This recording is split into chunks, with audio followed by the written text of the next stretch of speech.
Fala, minha nação tricolor, sejam bem-vindos a mais um vídeo aqui no canal Meu Bahia nessa terça-feira para a gente falar sobre o sorteio da Copa do Brasil. O Bahia já conheceu o seu adversário, vai ser o Fluminense. Vamos falar um pouco mais, sobre esse adversário, vamos fazer uma análise desse confronto. Quero falar com vocês também sobre o mercado de transferências. Afinal, o Cadu Santoro, que estava presente lá no Rio de Janeiro, na sede da CBF para esse sorteio, falou com a imprensa sobre reforços. Eu quero comentar com vocês um pouco essa entrevista e quero falar também sobre a situação do goleiro Neto, porque o jornal O Globo trouxe uma exclusiva muito importante acerca do goleiro que está fechando com o Botafogo. Ele quase veio para o Bahia, você vai entender no decorrer do vídeo. Vamos falar também sobre Ramos Mingo. Enfim, já conto muito com o teu like no início do vídeo para você poder ajudar o canal e também o nome do Esporte Clube Bahia. Conto também com a tua participação aqui nos comentários, deixando a tua opinião sobre os assuntos que a gente vai tratar no vídeo de hoje. E não esquece de se inscrever aqui no nosso canal para que a gente consiga atingir a marca de 12 mil inscritos e você, torcedor, não perca nada por aqui. Meu nome é José Victor, para quem ainda não me conhece, eu sou produtor de conteúdo aqui do Meu Bahia e também estudante de jornalismo. E vamos começar esse vídeo para a gente não perder tempo já falando sobre esse sorteio da Copa do Brasil. O Bahia vai enfrentar a equipe do Fluminense nas quartas de final,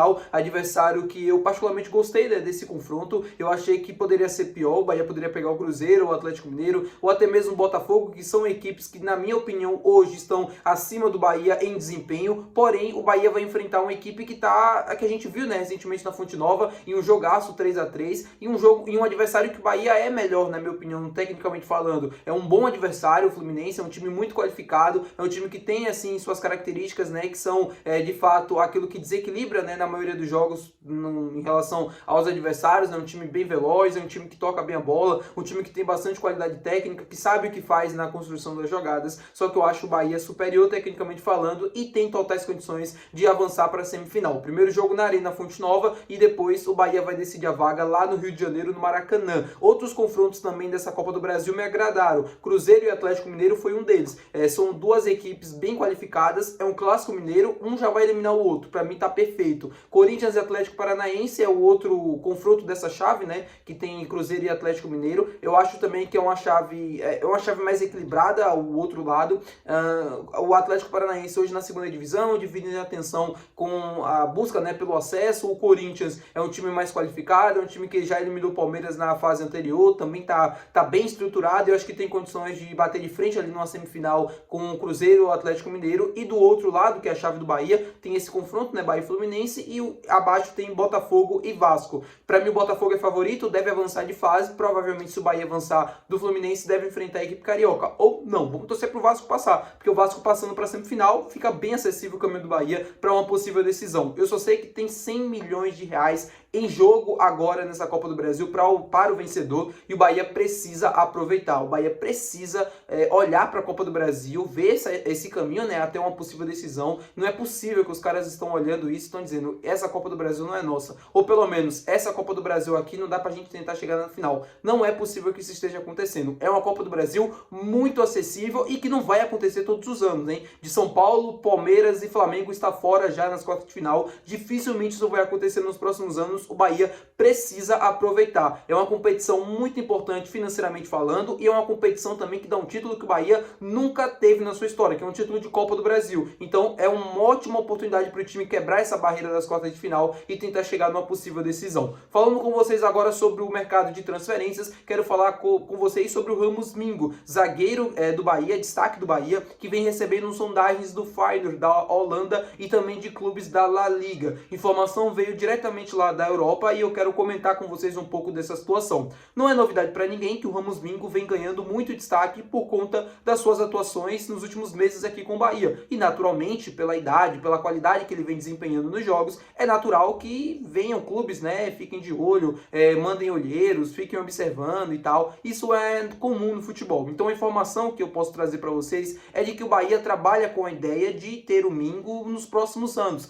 Se uma transferência fosse acontecer, seria no final dessa temporada de 2025 ou no meio de 2026. O que eu posso trazer de informação para vocês é que o Bahia trabalha sim com a situação de manter o Mingo por muito tempo por aqui, porque se entende que ele é um zagueiro de muita qualidade qualidade técnica, ele sai muito bem pro jogo, ele tem uma imposição física também que agrada, é um jogador que cabeceia bem, é um cara que se adaptou muito bem ao estilo de jogo do Bahia e à Bahia também, e o Bahia não pensa em perder o Mingo nem no final de 25, nem na metade do próximo ano. O contrato dele é um contrato longo porque o Bahia enxerga uma possibilidade de ter um zagueiro titular em alto nível aqui por muito tempo. Mesmo com esse interesse do futebol europeu, o Bahia vai tentar de todos os jeitos na próxima temporada, porque sabe que o assédio vai acontecer, vai tentar de todos os jeitos manter o atleta por aqui por bastante tempo. O Mingo também está focado no Bahia e não pensa nesse momento em uma saída. Falando sobre o mercado de transferências agora, também, né, continuando falando sobre o mercado, o Cadu Santoro deu uma entrevista na sede da CBF, onde aconteceu o sorteio da Copa do Brasil. E o Cadu Santoro falou sobre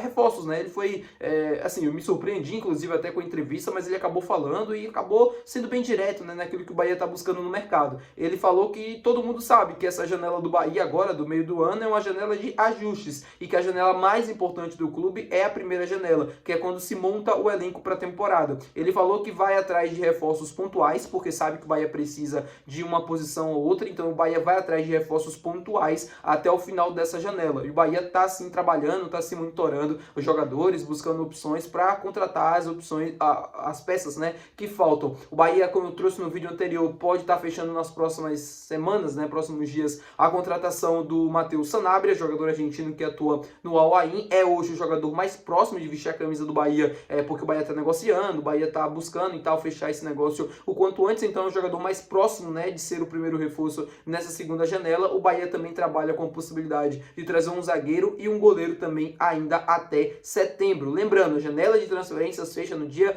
2 de setembro. O Bahia tem até o dia 2 de setembro para inscrever os atletas no BID. E eu espero que consiga até lá, pelo menos, contratar um goleiro ou um zagueiro. É a necessidade do Bahia, além de um atacante, né? O Bahia precisa, eu acho que hoje, mais de um goleiro do que de um zagueiro. Zagueiro a gente tem algumas opções e apesar de não ter muitas, a gente tem opção. Agora, goleiro, Marcos Felipe ou Ronaldo não tem condição nenhuma de ser mantido no gol titular do Bahia.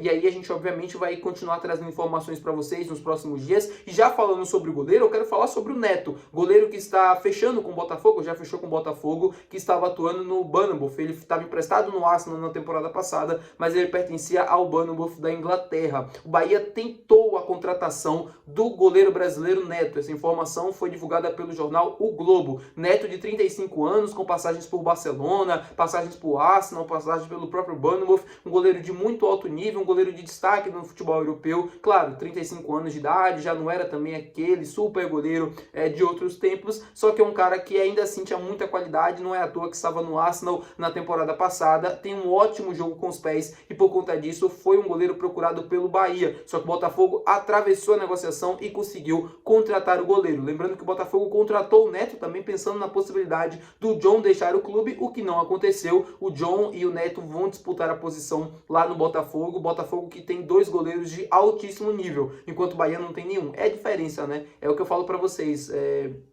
Essa questão do elenco faz toda a diferença na hora de você falar sobre título brasileiro, ou um título assim de um campeonato que vá um pouco mais adiante, né? Um campeonato um pouco mais longo, porque a questão do elenco faz a diferença. O Bahia não tem goleiro, o Bahia tem 3 goleiros que não dá um, enquanto o Botafogo tem 2 goleiros que seriam tranquilamente titulares no Bahia. Tanto o John quanto o Neto viriam para ser titular absoluto aqui. Então o Bahia precisa se movimentar, precisa ir atrás de um goleiro para a sequência da temporada. É aquilo que a gente sempre fala todas as vezes, eu não vou ser repetitivo. O Bahia estava no mercado, buscou o Neto como opção, o goleiro acabou indo para o Botafogo. O Bahia tentou o Carlos Miguel, tentou não, o Bahia monitorou o Carlos Miguel, ele acabou indo para o Palmeiras. Ou as opções estão ficando escassas, né? O Patrick Sequeira também não conseguiu um acordo. O Bahia precisa se movimentar rápido até o dia 2 de setembro para conseguir encontrar uma solução para o gol do nosso tricolor de aço. Espero que vocês tenham gostado do vídeo. Se você gostou, não se esquece de deixar o teu gostei, que é muito importante. Não se esquece de se inscrever no nosso canal. Até o próximo vídeo. Valeu, tchau!